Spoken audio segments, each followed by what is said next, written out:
Sama-sama kita kasih tepuk tangan yang luar biasa bagi Tuhan kita. Tundukkan kepalamu, kita bersatu di dalam doa. Bapa yang baik, Bapa yang kami sembah di dalam nama Tuhan kami Yesus Kristus. Kami sungguh bangga menjadi umat kepunyaan-Mu. Kami bangga menjadi milik kerajaan surga.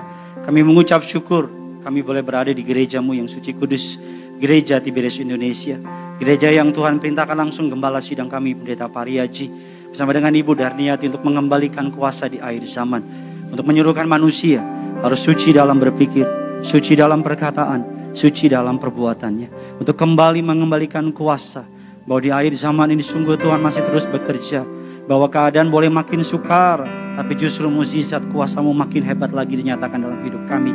Kami beriman, kami percaya di masa-masa sulit ini, kami yang ada minyak anggur tidak akan dirusakkan. Kami mengandalkan Tuhan Yesus tidak akan dipermalukan. Kami yang ikut dalam kebenaran firman Tuhan. Firman-Mu adalah perisai dalam hidup kami. Janji-Mu adalah pengharapan dalam hidup kami. Terima kasih untuk pemakaian-Mu atas tim pujian penyembahan yang boleh memberkati setiap jemaat-Mu secara online dimanapun mereka berada. Pakai juga hamba-Mu untuk boleh menjadi berkat yang besar. Lidah bibir perkataannya disucikan, dikuduskan, menjadi alat bagi kemuliaan nama Tuhan. Taruh perkataanmu dalam perkataanku. Taruh hatimu dalam hatiku. Bahkan taruh pikiranmu dalam pikiranku. Bahkan kerinduanmu boleh dinyatakan dalam setiap kata kalimat mudah bibir perkataan hamba.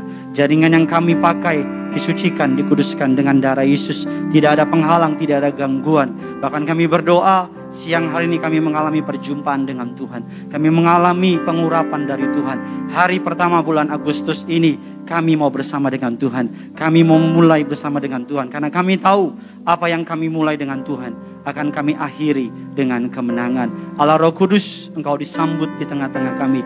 Berbicaralah atas setiap kami. Di dalam nama Bapa, Putra dan Roh Kudus. Di dalam nama Tuhan kami Yesus Kristus. Setiap kita yang siap diberkati firman Tuhan. Sama-sama dengan bangga kita katakan amin. Kita kasih tepuk tangan yang luar biasa bagi Tuhan kita. Silakan duduk kembali saudara. Haleluya, puji Tuhan. Terima kasih yang tak terhingga kepada Gembala Agung kita, Tuhan Yesus Kristus. Atas kepercayaannya, saya boleh terus melayani Tuhan sampai dengan hari ini. Terima kasih yang saya kasih dan saya hormati serta saya banggakan. Gembala Sidang Gereja Tiberias Indonesia, Bapak Pendeta Dr. Yesaya Pariaji, Ibu Darniati Pariaji, untuk kembali mempercayakan saya pelayanan di Gereja Martir, gereja yang penuh dengan kuasa.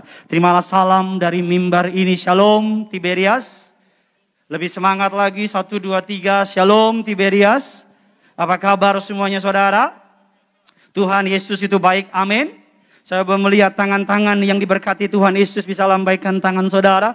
Saya boleh melihat tangan-tangan yang siap diberkati, bisa lambaikan tangan saudara. Saya boleh melihat tangan-tangan yang yakin bulan ini bulan berkat, bulan mukjizat, bisa lambaikan tangan saudara. Kita kasih tepuk tangan dulu yang luar biasa bagi Tuhan kita. Sama-sama kita angkat Alkitab kita tinggi di atas kepala. Sama-sama ikuti doa saya dalam nama Tuhan Yesus Kristus. Aku percaya Alkitabku ini adalah firman Allah yang hidup.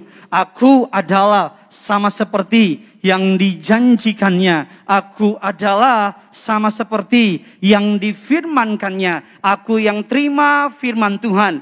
Hidupku tidak akan sama lagi. Semua yang bangga punya Tuhan Yesus, sama-sama kita katakan amin. Keluarkan pulpen saudara, keluarkan catatan saudara. Karena saya terlalu percaya saudara dan saya pasti akan diberkati. Tema khotbah yang Tuhan taruh di hati saya, bisa tolong ditampilkan di layar, adalah supernatural thought atau pikiran ilahi.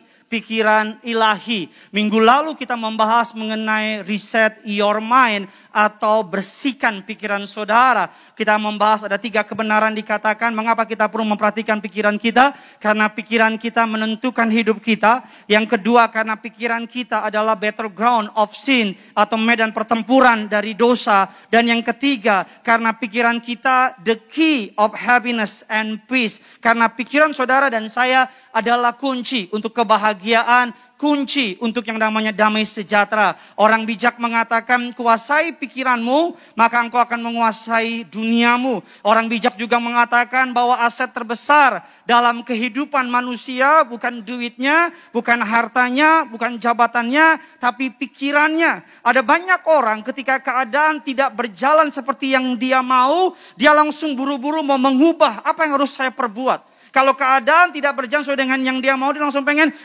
ubah ini ya, pengen ubah itu. Yang mereka tidak sadari bahwa yang paling perlu mereka ubah adalah pikiran mereka. Karena pikiran saudara akan menentukan tindakan saudara. Jadi sebelum saudara mengubah tindakan saudara, perhatikan pola pikirmu. Perhatikan apa yang kau izinkan bertata dalam pikiranmu. Perhatikan apa yang kau makan dalam secara roh, dalam secara pengetahuan. Karena itu akan menentukan pola pikir saudara. Hari-hari ini iblis sedang membombardir kita dengan kabar buruk. Hari-hari ini iblis dunia sedang mempertontonkan kabar buruk, kabar ketakutan dan sebagainya. Penting untuk saudara dan saya memahami firman Tuhan. 1 Korintus 2 ayatnya yang ke-12 sampai dengan ayatnya yang ke-16. Kita tidak menerima roh dunia, tetapi roh yang berasal dari Allah. Supaya kita tahu apa yang dikaruniakan Allah kepada kita. Alkitab katakan bukan roh dunia. Karena roh dunia adalah roh ketakutan. Roh dunia adalah roh egosentris. Roh dunia adalah roh yang pengen menang sendiri. Roh dunia adalah roh kekhawatiran. Tetapi kita menerima roh dari Allah. Supaya kita tahu apa yang dikaruniakan Allah kepada kita. 13 silakan. Dan karena kami menafsirkan hal-hal rohani kepada mereka yang mempunyai roh, kami berkata-kata tentang karunia-karunia Allah dengan perkataan yang bukan diajarkan kepada kami oleh hikmat manusia, tetapi oleh roh. Tetapi manusia duniawi tidak menerima apa yang berasal dari roh Allah, karena hal itu baginya adalah suatu kebodohan, dan ia tidak dapat memahaminya, sebab hal itu hanya dapat dinilai secara rohani. Tetapi manusia rohani menilai segala sesuatu, tetapi ia sendiri tidak dinilai oleh orang lain. Sebab siapakah yang mengetahui pikiran Tuhan, sehingga ia dapat menasihati dia? Tetapi kami memiliki pikiran Kristus. Kata kuncinya, tetapi kami memiliki pikiran Kristus. Alkitab katakan, tetapi manusia duniawi tidak menerima apa yang berasal dari roh Allah. Karena hal tersebut dianggap baginya suatu kebodohan. Hari-hari ini kalau kita beriman dibilang kebodohan. Hari-hari ini kalau kita beribadah dibilang sia-sia. Hari-hari ini kalau kita dibilang suruh baca Alkitab dibilang buang-buang waktu. Hari-hari ini kalau kita memberi persembahan dibilang udah lagi susah, ngapain kasih persembahan. Hari-hari ini kalau kita hidup benar dibilang apa? Sebuah kenaifan. Hari-hari ini kalau kita mengampuni dibilang apa? Oh, sebuah kelemahan. Hari-hari ini kalau kita beriman dibilang apa? Tahayul. Hari-hari ini kalau kita ambil waktu untuk berdoa dibilang apa? Buang-buang waktu. Hari-hari ini kalau kita untuk setia sama pasangan kita dibilang gak nikmatin hidup. Karena dunia sedang menjungkir balikan nilai-nilai kekristenan. Dunia sedang menghancurkan iman kekristenan. Karena apa yang bodoh bagi dunia, Allah pilih untuk mempermalukan apa yang pintar bagi dunia. Hati-hati, karena hari-hari nilai-nilai dunia sedang masuk ke dalam gereja. Alkitab katakan, tetapi kami memiliki pikiran Kristus. Orang yang penuh dengan Roh Kudus. Cara berpikirnya berbeda dengan orang-orang duniawi. Orang yang dipenuhi oleh Roh Kudus, pola pikirnya pasti berbeda. Saudara dan saya perlu berpikir seperti bagaimana Kristus berpikir ketika ia selama di dunia. Matius 16 ayat yang ke-23. Maka Yesus berpaling dan berkata kepada Petrus, "Enyahlah iblis, engkau suatu batu sandungan bagiku. Sebab engkau bukan memikirkan apa yang dipikirkan Allah, melainkan apa yang dipikirkan manusia." Yes, engkau memikirkan bukan apa yang dipikirkan Allah, melainkan apa yang dipikirkan manusia. Apa sih manusia pikirkan? Bagaimana gue kaya. Apa sih manusia pikirkan? Bagaimana gue naik. Apa sih pikiran manusia? Gila itu orang maju. Gue lakukan segala cara, gue mau sikat dia. Apa yang dilakukan si manusia sih? Pokoknya gue harus selamat. Makanya manusia ngapain? Timbun masker. Makanya manusia ngapain? Timbun oksigen. Makanya manusia ngapain? Timbun obat-obatan. Manusia lihat zaman seperti ini dipikir ini kesempatan tambah kaya. Dengan cara apa? Timbun obat-obatan. Gak tahu malu orang model kayak begitu. Kalau manusia berpikir apa? Lihat ada cowok ganteng. Gak peduli punya istri, punya anak. Bodoh amat sikat. Kapan lagi dapat cowok ganteng? Itu yang dipikirkan oleh manusia. Tapi yang dipikirkan oleh Allah berbeda. Saya bacakan sebuah ayat yang tiba-tiba Tuhan ingatkan di hati saya. 2 Korintus 10. Ayat yang kelima, nggak ada di slide saya. Mengatakan demikian, 2 Korintus 10 ayat yang kelima. Kami mematahkan setiap siasat orang dan merobohkan setiap kubu yang dibangun oleh keangkuhan manusia untuk menentang pengenalan akan Allah. Kami menawan segala pikiran dan menaklukkannya kepada Kristus. Kami menawan segala pikiran dan menaklukkannya kepada Kristus. Ada sebuah gambar yang memberkati saya. Orang yang penuh dengan pikiran Kristus. Ini gambarnya. Kalau di dalam pikirannya adalah Jesus. Kalau di dalam otaknya adalah Kristus. Maka iblis dengan semua buah-buahnya, dengan semua komplotannya, mikir ketakutan soal uang, ketakutan soal kesehatan, ketakutan soal pekerjaan, soal isolasi, social distancing, COVID-19, dan pandemi, have no power. Karena udah ada Yesus dalam pikirannya. Karena di dalamnya sudah mindsetnya Jesus. Dalam pikirannya Kristus, kalau saya boleh perumpamakan, anggap saja pikiran saudara sebagai taman bunga. Dan saudara adalah tukang kebunnya. Saudara yang menentukan tumbuhan apa yang saudara izinkan bertumbuh dalam pikiranmu. Saudara nggak bisa membiarkan tumbuhan yang hama. Saudara nggak bisa membiarkan binatang menghancurkan taman saudara. Tapi saudara berharap taman bungamu indah. Saudara harus memperhatikan taman bungamu. Mana yang kau biarkan bertumbuh, mana yang harus kau bunuh. Mana yang kau biarkan kasih pupuk, mana yang gak boleh masuk ke taman bunga saudara. Tapi ada banyak orang, taman bunganya, dia biarin masuk semuanya. Sampah, ketakutan, kekhawatiran, kabar buruk, hoaks, tipu, fitnah, dia penuhin. Makanya gak heran hari-hari ini orang gampang khawatir. Makanya gak heran hari-hari ini orang gak takut lagi sama Tuhan. Makanya gak heran hari-hari ini orang udah gak mikirin lagi tentang kerajaan surga. Karena saudara pahami dengan baik. Apa yang kita tabur, itu akan kita tuai. Kalau saudara menabur pikiran buruk, saudara mengizinkan pikiran buruk saudara, pikiranmu, tadi apa saya bilang apa? Taman bunga. Ibarat sebuah taman, pikiranmu, engkau gardenernya. Engkau tukang kebunnya. You are yang menentukan. Engkau yang mendesain tumbuhan apa yang boleh tumbuh di pikiranmu. Hari-hari ini peran saudara dan saya lebih dari menjaga kesehatan, lebih dari menjaga imun, lebih dari menjaga keuangan, lebih dari menjaga image. Jaga pikiranmu. Karena image-mu gak berarti apa-apa. Karena yang namanya uangmu gak berarti apa-apa. Kalau pikiranmu sudah ditawan oleh iblis. Kalau pikiranmu sudah dikalahkan oleh iblis. Kalau udah jorok, udah negatif, udah iri hati, dengki, khawatir. Kita akan lihat orang gak punya lagi belas kasihan. Alkitab katakan manusia akhir zaman. Manusia akan kehilangan kasih semakin dingin. Manusia memikirkan dirinya sendiri. Manusia akan menganggap berlagak sok tahu. Manusia tidak akan lagi mau mendengar pengajaran yang sehat. Manusia akhir zaman. Saudara boleh baca dalam Alkitab saudara.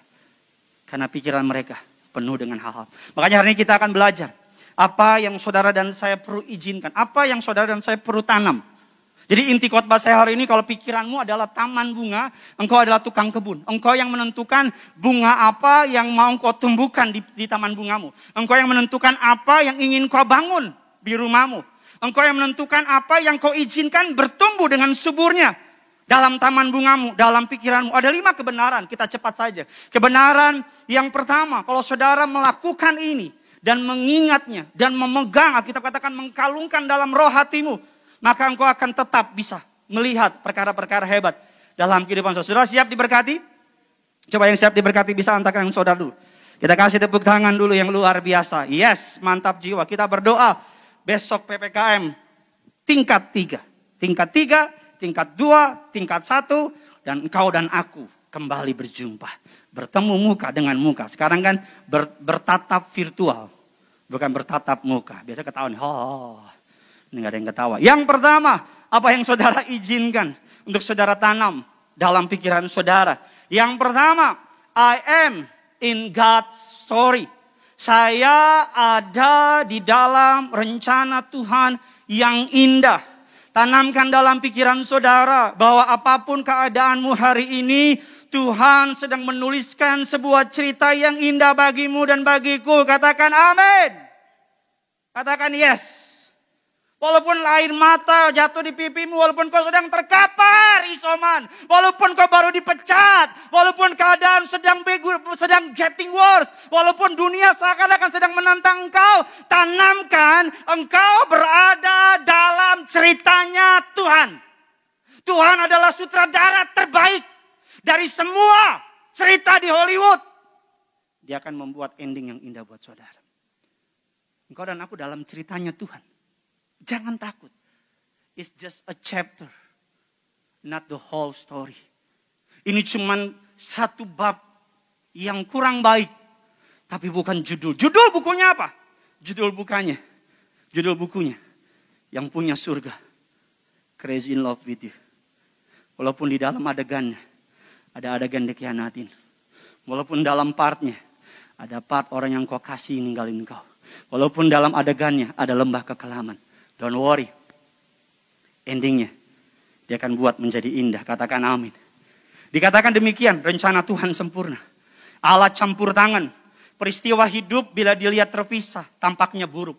Tetapi dilihat dalam kesatuan, jadi indah. Saya ulang sekali lagi, peristiwa hidup, kalau sudah lihat chapter by chapter, gue akan bilang, Tuhan, bisa gak sih? Tuhan ngaco nih, Tuhan gak benar. Sabar. Tapi kalau engkau lihat the whole story, gue akan bilang gini. Gila Tuhan, hebat banget.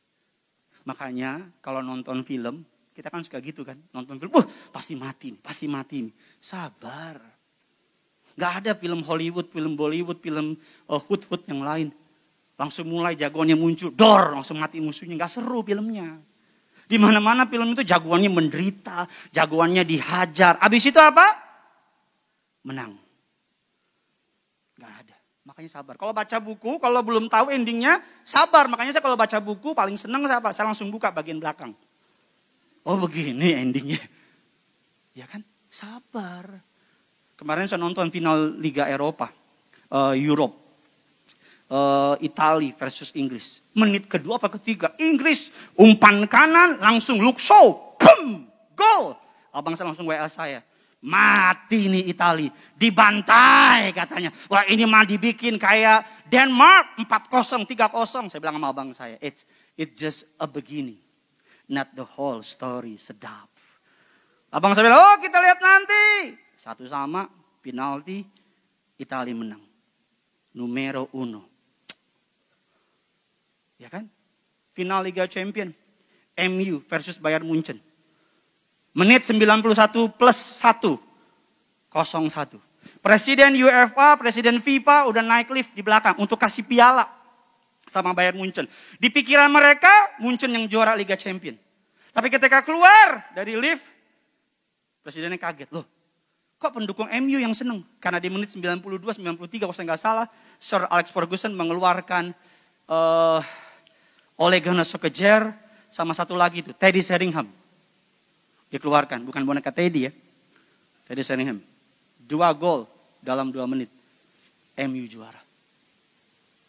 Apa yang mau saya bilang? Kalau masih punya napas dalam hidupmu, kalau engkau masih hidup, artinya apa? Tuhan belum selesai. Artinya apa? Masih ada ending yang Tuhan siapkan. Dan percaya, endingnya pasti indah. Katakan amin. Kita lihat kebenaran firman Tuhan. Kalau orang lihat Yusuf, ketika jadi budak, orang bilang abis Yusuf. Tapi kalau orang lihat 13 tahun kemudian, orang bilang, woi hebat Yusuf. Kalau orang lihat Bapak dan Ibu Pariaji, Pak Pariaji divonis oleh dokter kanker otak, gak bisa sembuh. Ibu Darniati divonis oleh dokter, kakinya penuh, bengkak, penuh dengan air, gak bisa berjalan. Orang bilang apa? Oh ibu sama Pak Pariaji dihukum Tuhan. Oh ibu sama Pak Pariaji sedang dimarahin Tuhan. Tapi beberapa hari ini kalau sudah lihat ke gereja, tiba sudah akan bilang, oh Pak Pariaji sama ibu disayang Tuhan. Tergantung dari sudut pandang mana kau lihat. Kalau hari ini kau lihat, engkau mungkin marah sama Tuhan. Tapi lihat nanti. Anak saya hari-hari ini sedang kami didik.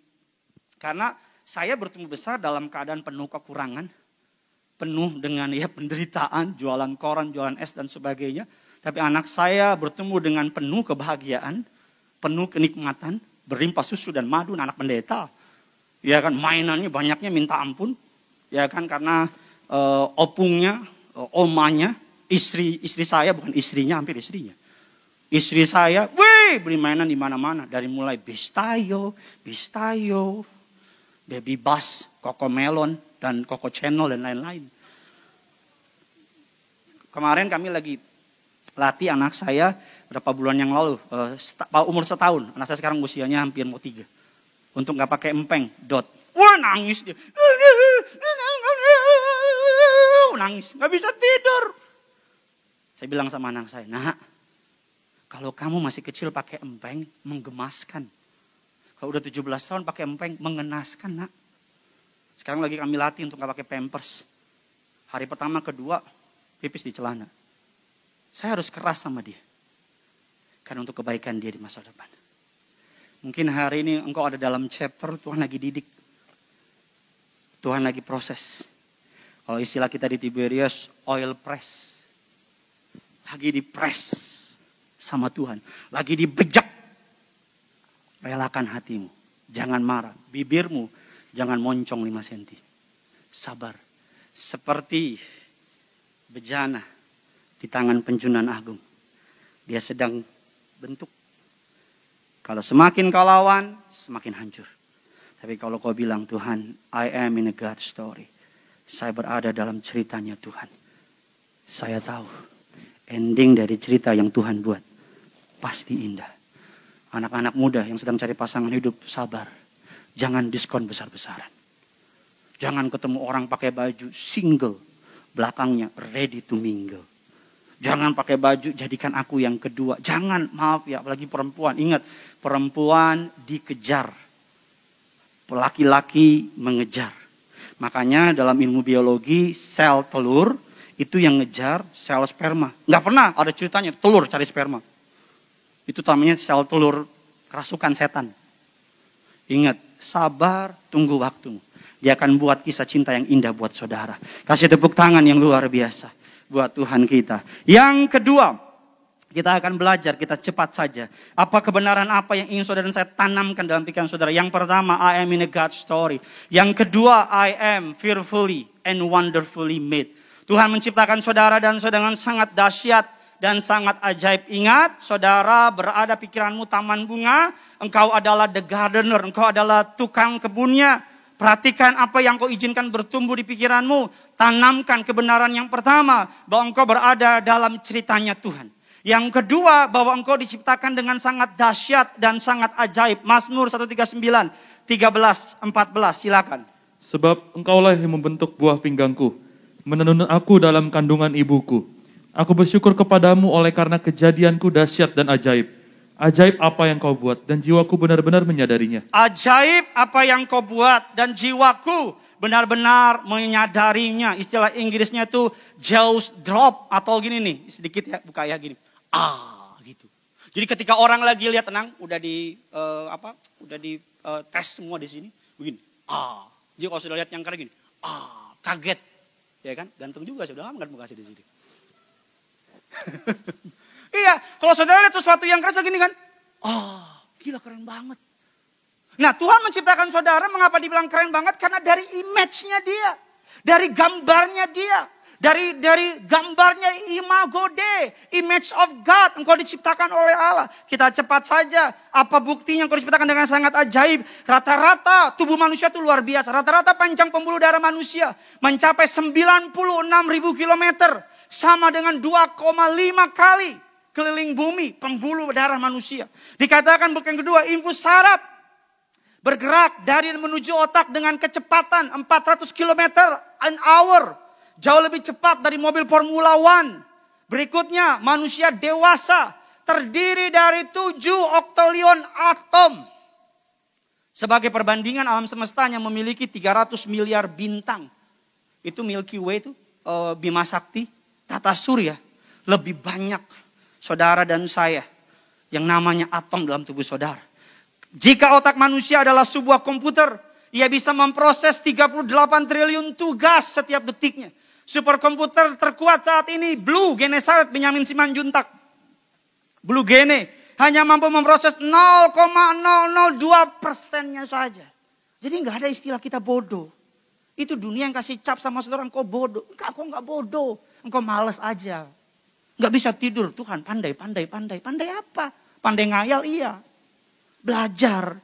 Berikutnya apa? Dikatakan resolusi mata manusia adalah 576 megapiksel yang jauh lebih baik daripada kamera resolusi tinggi yang tersedia.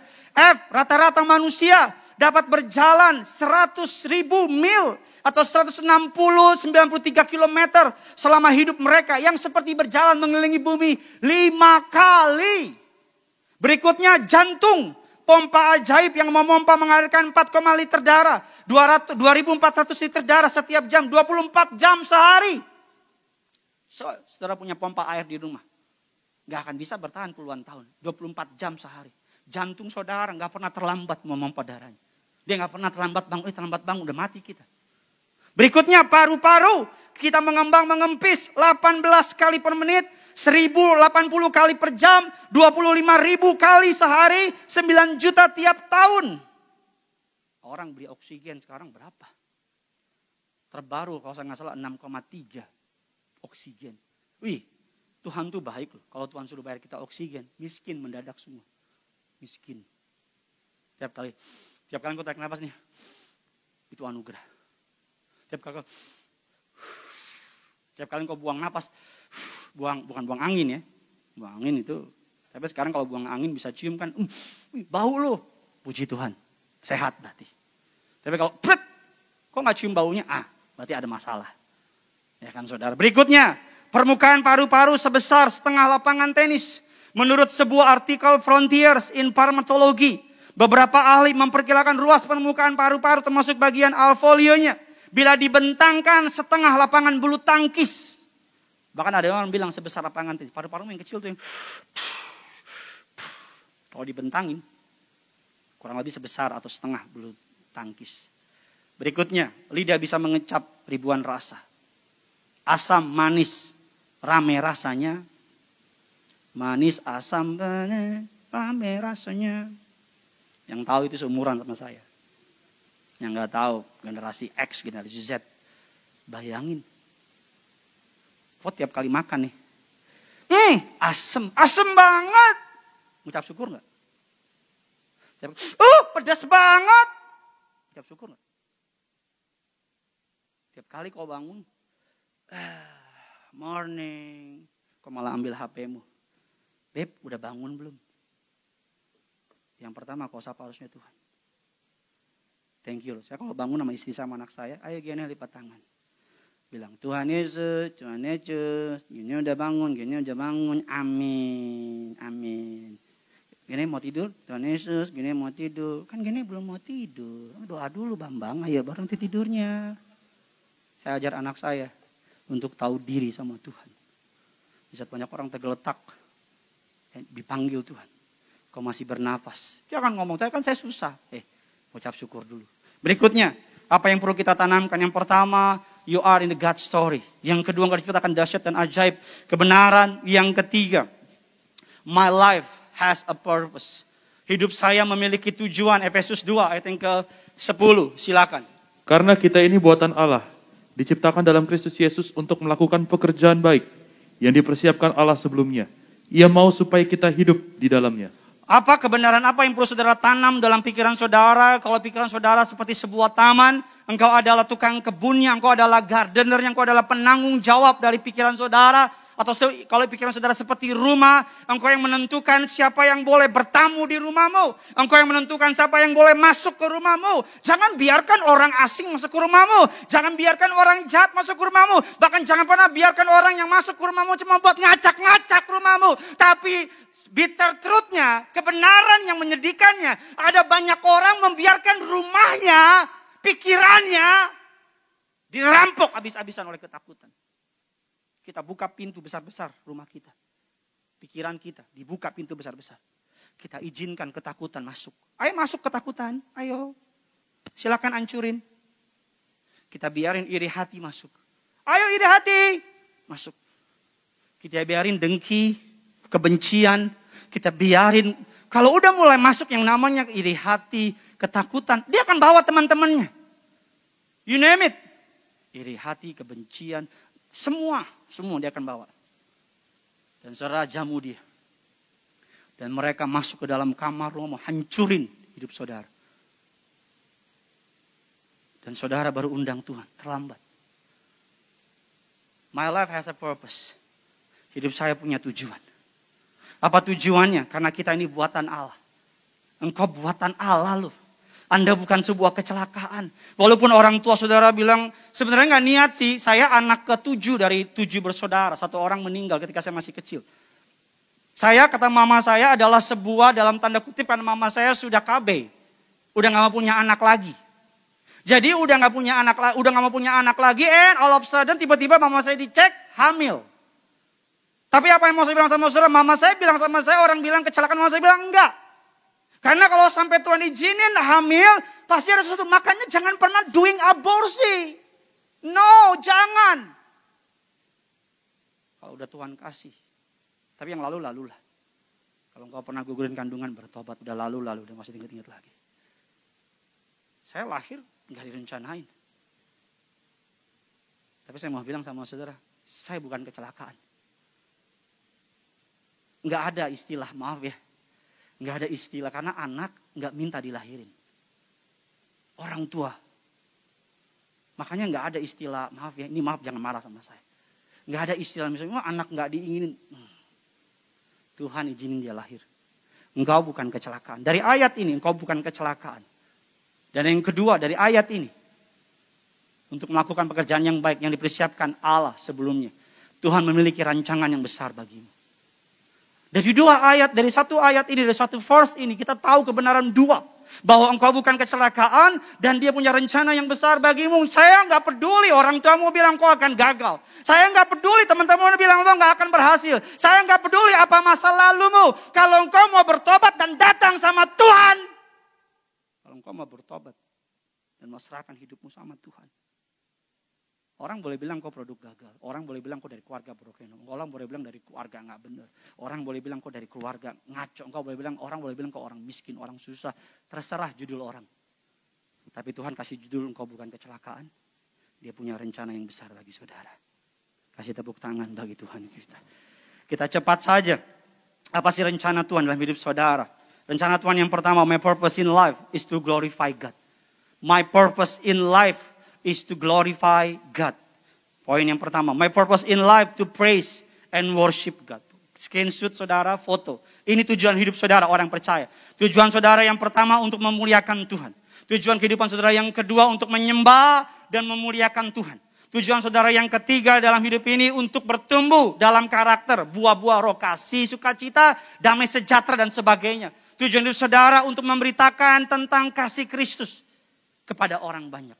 Kita masuk bagian yang keempat. Apa kebenaran firman Tuhan? Kalau hidup saudara adalah sebuah taman bunga. Taman yang penuh dengan bunga. Engkau adalah gardenernya. Engkau yang menentukan apa yang bertumbuh dalam ladang saudara. Yang pertama, tumbuhkan pemahaman. Tanamkan dalam pikiran saudara. Bahwa I am in a God story. Apapun boleh terjadi, Tuhan pegang kendali. Katakan yes. Apapun boleh terjadi, Tuhan gak pernah out of control. Dia tetap berdiri di tatanya dan dia tetap Tuhan, Raja untuk selama-lamanya. Selama engkau punya Tuhan. Selama itu engkau akan baik-baik saja. Yang kedua, you are fearfully and wonderfully made. Engkau diciptakan dengan sangat ajaib dan luar biasa. Dan yang ketiga, your life has a purpose. Hidupmu punya tujuan. Hari ini mungkin kau gak ngerti. Tapi ketika engkau mendekat sama Tuhan, yang tahu siapa kita yang menciptakan kita. Saudara kalau mau tahu fungsi dari HP ini, tanya sama yang ciptakan HP. Saudara mau tahu fungsi dari mic ini, tanya yang ciptakan mic ini. Saudara mau tahu fungsi hidupmu, tanya sama penciptamu. Jangan tanya sama Mbak Dukun. Jangan tanya sama ramalan bintang, Sagittarius, sakit karena tadi urus. Udah berkali-kali pasti lucu kan? Jangan tanya sama orang lain, udahlah, jangan stres. Bilang kiri kanan saudara, jangan stres bro. Bilang sama yang baru ngomong, Tuhan pelihara engkau. Berikutnya, the cross has the final word. Kebenaran yang keempat, bahwa salib Kristus mengubahkan segalanya. Ketika saudara dan saya, 1 Petrus 2, 23, 24, silakan. Ketika ia dicaci maki, ia tidak membalas dengan mencaci maki. Ketika ia menderita, ia tidak mengancam. Tetapi ia menyerahkannya kepada Dia yang menghakimi dengan adil. Ia sendiri telah memikul dosa kita di dalam tubuhnya di kayu salib. Supaya kita yang telah mati terhadap dosa, hidup untuk kebenaran. Oleh bilur-bilurnya kamu telah sembuh. Kalau saudara baca Alkitab, the cross has the final word. That's why tiap hari jangan lupa, terima darah Yesus. Terima tubuh Kristus. Hidup dalam pengurapan. Setiap kali engkau mengangkat darah Yesus, engkau sedang mendeklar bahwa salib Kristus mengubah segalanya. Katakan amin. Bahwa salib Kristus memberkati saudara. Makanya jangan pernah stop perjamuan. Pak Pendeta, kan gereja tutup, gimana mau perjamuan, gak ada minyak, gak ada anggur. Gampang, ambil sirup, apapun rasanya, sesuai dengan takaran. Rotinya gimana? Roti apapun, ya. Roti tawar, potong kecil-kecil, yang penting apa? Iman. Kalau minyak urapan gimana Pak Pendeta, gak berani keluar rumah. Minyak apapun, kalau bisa minyak zaitun. Ambil minyak zaitun, angkat. Yang penting apa? Iman. Karena iman kepada Kristus yang mengubahkan minyak ini jadi penuh kuasa.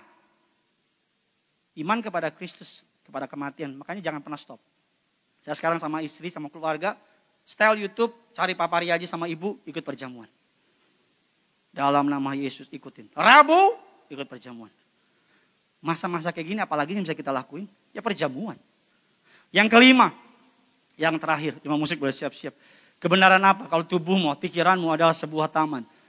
Engkau adalah gardenernya, tukang kebunnya. Perhatikan apa yang bertumbuh dalam pikiranmu.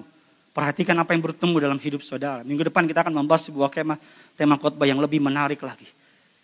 Jangan biarkan iblis duduk di meja makan saudara. Meja perjamuan saudara. Yang kelima, yang terakhir. Jesus is Lord. Yesus Kristus adalah Tuhan. Titik. Tanamkan ini, Yesus adalah apa? Tuhan. Engkau diciptakan dengan sangat ajaib dan indah. Engkau diciptakan dengan tujuan yang luar biasa. Engkau orang-orang yang tidak akan pernah ditinggalkan oleh Allah. Dan Alkitab mengatakan dia punya rancangan yang besar atas saudara. Jesus is the Lord. Yesus adalah Tuhan. Kemana ada heboh kan? Ada seorang yang convert ke kepercayaan yang lain. Segala macam lah menyerang kekristenan.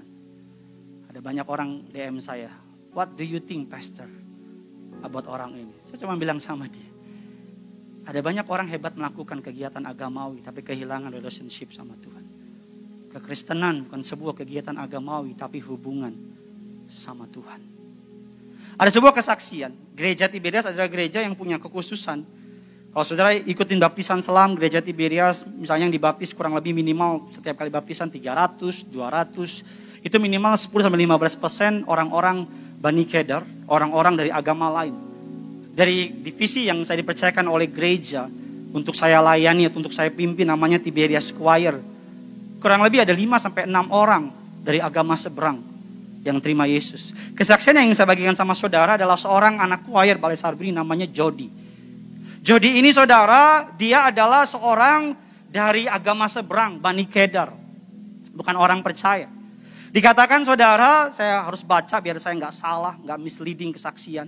Dikatakan demikian saudara, Jody lahir dari keluarga yang sangat fanatik dan bukan orang percaya kepada Kristus alias agama seberang. Jody dididik, diajar mengenai ilmu agamanya. Sejak kecil, bahkan bisa 3 kali dia menyelesaikan kitabnya. Saudara, bahkan dikatakan saudara bahwa dalam keluarganya tidak ada satupun orang percaya. Saat usia 15 tahun atau 2 SMP, Jody sedang melakukan kegiatan agamanya. Dan dikatakan dia berdoa dengan sungguh hati, ya Allah, siapa sih engkau sebenarnya? Ya Allah, aku mau melihat engkau, aku mau kenal engkau sesungguhnya. Mengapa Jody berdoa demikian? Karena di sekolahnya tiap kali ada agama ajaran dia lihat temennya yang Kristen keluar. Dan Jody bertanya sama gurunya, kok keluar sih dia? Gurunya bilang, teman-temannya bilang, oh dia kan orang kafir, Tuhannya salah. Tapi pendapat itu membuat Jody jadi bertanya, siapa sih Tuhan sebenarnya? Sehingga dia berdoa dan bertanya, siapa Tuhan sebenarnya? Dan Tuhan menjawab doanya. Beberapa waktu kemudian dijawab lewat mimpi. Mimpinya sangat nyata, gak bisa dilupakan. Jody bermimpi, dia dan mamanya jalan berdua. Ketika mereka sedang berjalan, tiba-tiba mendengar awan bergemuruh. Lalu Jody melihat ke atas, di awan itu ada 3 orang yang berdiri. Dan di belakang 3 orang itu ada kota yang terbuat dari emas. Bahkan sampai temboknya itu emas. Jody melihat ada sebuah salib besar terbuat dari emas. Dan Jody melihat sebuah gedung atau gedung yang indah. Pada masa itu, pada mimpi pertama, Jody gak bisa lihat gedung apa. Saat terbangun, Jody tahu itu bukan mimpi biasa. Dan Jody menceritakan mimpi tersebut kepada mamanya. Apa yang mamanya bilang? Mamanya marah sama dia. Mamanya bilang jangan percaya sama Yesus. Sampai akhirnya mamanya maki-maki dia. Jody bermimpi lagi, dia melihat Yesus di atas. Jadi melihat dia digerakkan, melihat di bawah ada neraka bersama tengkorak manusia. Api menyala dan ia melihat tulisan api berjalan bertulisan nama nabi agama sebelumnya. Dan tiba-tiba dia mendengar suara, akulah Alfa Omega. Akulah yang awal dan yang akhir, sembahlah aku dan layanilah aku. Jody kaget, dia bangun dan kembali menceritakan kepada mamanya. Namun masih sama, mamanya marah besar. Mamanya bilang, Jody itu mimpi dari setan. Sampai akhirnya Jody bilang gini, Tuhan kalau memang kau Tuhan, jumpai aku, jumpai mama aku. Long story short, setelah mimpi kedua, suatu hari mamanya datang sambil menangis dan berkata, Dek, mama dijumpai Yesus. Dia sangat indah, bersinar banget. Maaf, tapi kita nggak mungkin pindah agama. Karena ayah orang fanatik, keluarga kita fanatik terpandang. Di lain hari ketika Jody dan mamanya sedang berkeliling di daerah Kelapa Gading. Saya mau lihat, saudara kasihkan gambarnya dulu. Ini gambar yang Jody lihat. Itu mamanya, dari mimpi pengantar dia minta seorang teman menggambarkan. Dia lihat sebuah gedung di sebelah kiri, ada spanduk. Di lain waktu saudara, Jody berjalan di daerah Kelapa Gading, berkeliling. Dan ketika dia berkeliling di daerah Kelapa Gading, dia melewati Gading Nias. Dan dia melihat tulisan di atasnya dengan logo Tiberias. Jody sadar itu mimpi yang dia lihat ketika dijumpai oleh Tuhan. Dan ketika dia masuk ke dalam, dia nggak tahu itu gereja. Dia kira ada pesta pernikahan. Karena para pelayannya pakai baju jas formal, mereka masuk dan melihat pendeta Pariaji sedang kesaksian soal dipanggil Tuhan, soal dari agama seberang. Tampilkan muka saya, gambarnya udah cukup lah. Seketika mereka berduduk dan menangis dengan keras. Mulai saat itu Jody dengan mamanya ngumpet-ngumpet ke gereja Tiberias.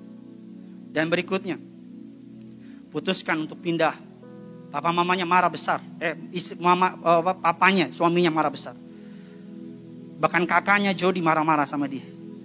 Kakaknya bilang sama Jody sama mamanya, kamu sesat. Injil gak bener. Gak perlu baca Injil. Jody sama mamanya doa, Tuhan ampunin abang. Jumpai abang kayak Tuhan jumpai Jody. Suatu hari kakak Jody datang menangis minta maaf kepada Jody karena menghina Tuhan Yesus. Dek, abang minta maaf. Maafin abang. Abang dijumpai Tuhan Yesus semalam. Ini bukan mimpi semalam.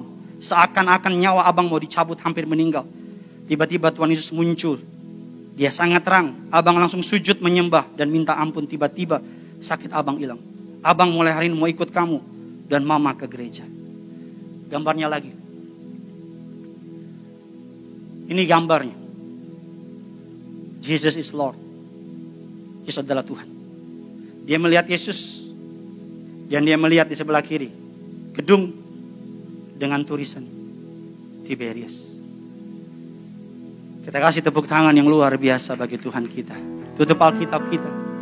Kita kasih kemuliaan sekali lagi. Sama-sama kita bangkit berdiri. Haleluya.